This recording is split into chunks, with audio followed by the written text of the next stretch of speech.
The noise of John's voice cut through the clinking of dishes like a sharp knife. "Grace, bring me some tea now." I paused, my hands submerged in soapy water. "Wait, I'm doing the dishes," I protested. His voice, full of disbelief and impatience, cut through the clinking of plates. "Stop that and bring me the tea, quickly. Can't you follow simple orders?" But I started to explain, but he interrupted. "What a useless wife you are. Make me some sweet coffee, please." It was Mrs. Willow, my mother-in-law, speaking from the living room. She was eating a slice of cake she had taken from the fridge, her eyes glinting with malice. I sighed, glancing at the towering pile of dishes. "There are so many. Leave them for later. Just do what we say, useless wife," she demanded. John's words hit me like a whip, each one stinging. I was Era, a 28-year-old working mother, feeling trapped in a life that felt more like a prison than a home. I had married at 23, hoping for love and companionship. Instead, I found myself stuck with John and his demanding mother. Our 4-year-old son was my only source of joy in a bleak world. We lived in John's parents' house, a decision I had to accept under the pretense of taking care of Mrs. Willow after my father-in-law passed away. Initially, I felt sorry for her, thinking she was grieving. But soon, I realized I was just a pawn in her cruel game of domestic control. No matter how much I cooked, cleaned, or worked, it was never enough. My efforts were always met with scorn. My meals were either left untouched or harshly criticized. "The stir-fry is so half-hearted," Mrs. Willow would sneer. "Cook it properly from scratch." "I'm busy and can only make simple things," I'd say, trying to remain calm. "That's why I hate back talk from a daughter-in-law," she'd snap. "Cook from scratch. Why don't you cook, then? You're a good cook, right?" I dared to ask once, immediately regretting it. "Why would I do housework when you're here?" Her response was cold and dismissive. "Are you out of your mind?" Their cruelty intensified over time. They stopped talking to me altogether, as if I were a ghost in my own home. My presence, once just unappreciated, now felt completely invisible. 5 years passed in the suffocating atmosphere.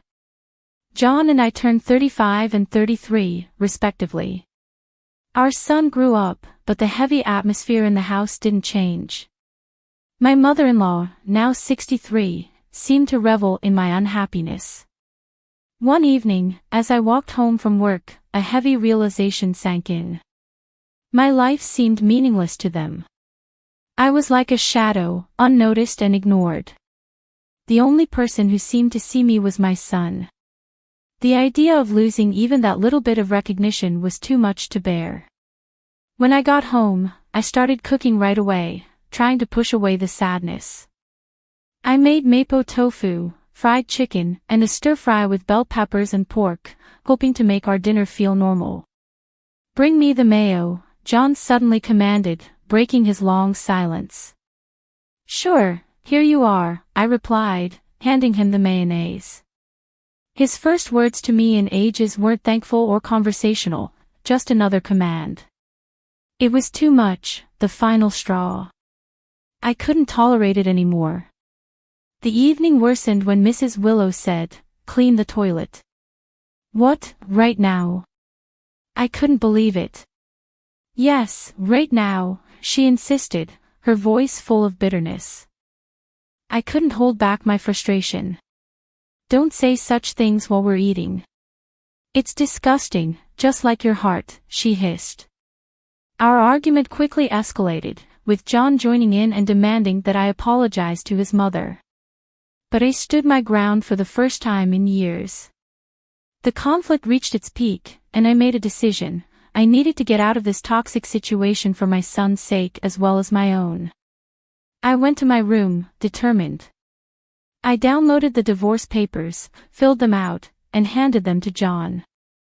He was shocked, but I felt nothing but resolve.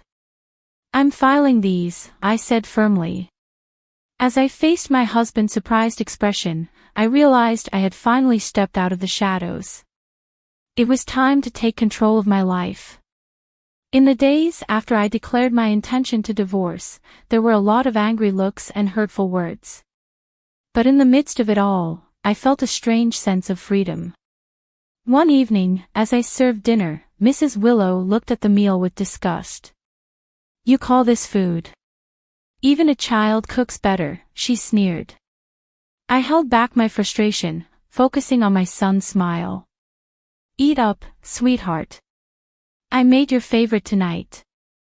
John chimed in sarcastically, "Oh, now suddenly you're the perfect mother, huh? What a joke." I could feel anger rising but remained calm. "I'm just trying to make a nice dinner for our son." Mrs. Willow scoffed. "Don't act like you're better than us. You're just a nuisance in this house." The tension at the table was thick. John's insults kept coming. "So, Grace, have you even thought about how you'll manage after the divorce? You can barely handle running a household, let alone your own life." I looked him in the eye. "I've been supporting this family for years. I'm not worried about taking care of myself and our son." His smirk faded slightly, a hint of unease crossing his face. Mrs. Willow quickly stepped in. "Don't be ridiculous. You rely on us more than we rely on you." The conversation shifted to money, a topic they usually avoided. "You know, without my paycheck, this household would struggle," I said, more to myself than to them. Mrs. Willow scoffed. "We'll manage. We don't need your charity." But John's silence said it all. He knew the truth: without my income, they would be in trouble. In the following days, their behavior became more unpredictable. Mrs. Willow would switch between trying to persuade me to stay and hurling insults when I resisted. John, meanwhile, seemed lost, his confident demeanor fading as the reality of his financial reliance on me sank in. One afternoon, I overheard a conversation between them that sent shivers down my spine. "Leaving her is not an option," John whispered angrily. "We rely on her money." Mrs. Willow's response was chillingly calculated. "Don't fret. I have a plan. We'll make her life so miserable, she won't even think about leaving." Hearing their true intentions shocked me. They didn't care about me or our son. It was all about control and money. That night, lying in bed, a plan began to form. If they wanted a fight, they would get one, but not with arguments. I would hit them where it hurt most, their pride and their wallets. The next morning, I set my plan in motion. I contacted a lawyer, a sharp and no-nonsense woman. "I want a divorce, and I want to ensure they don't get more than they deserve," I told her. She nodded firmly. "We'll make sure of that. You've been the main provider, right? We'll use that." With each passing day, my determination only grew stronger. I started keeping records of everything: the insults, the financial tricks, even the smallest annoyances. It was time to make them face the music. They needed to see the consequences of their actions. As I gathered evidence, I felt a sense of strength for the first time in years. I felt like I had control over my life. The shadows of disrespect were fading away, and in their place, a new beginning was emerging. As the divorce process started, the tension at home grew worse, but with each passing day, my fear faded, replaced by determination. One evening, Mrs. Willow tried a different approach. "Grace, dear, why don't we forget all this unpleasantness? You know we're family," she said, but her words were dripping with insincerity. I held her gaze steady. "Family doesn't treat each other the way you've treated me." John, who had been silent, scoffed. "Oh, now you're the victim. You're not as innocent as you act." I felt anger rising but stayed calm. I'm not pretending anything, John. I'm just not willing to be your punching bag anymore. The conversation shifted to money, as it often did. You think you can just take our son and go? How will you support him? John challenged. I smiled confidently. I've been supporting this family for years. I'll manage. Mrs. Willow's sneer twisted her face. You're nothing without us. You'll come begging to return. But their words didn't affect me anymore. I knew my value and the truth. The next day, I met with my lawyer again. She outlined the plan clearly. We'll expose their financial dependence on you. It'll be crucial in the custody battle and dividing assets. I nodded, feeling validated. The law was backing me, and I was ready to stand up for myself. At home, the tension reached its peak. Mrs. Willow's attempts to undermine me became more desperate. You think you're clever, she spat one evening, but you're just abandoning your family. I looked her straight in the eye. No, I'm finally standing up for myself. John joined in, his voice full of anger.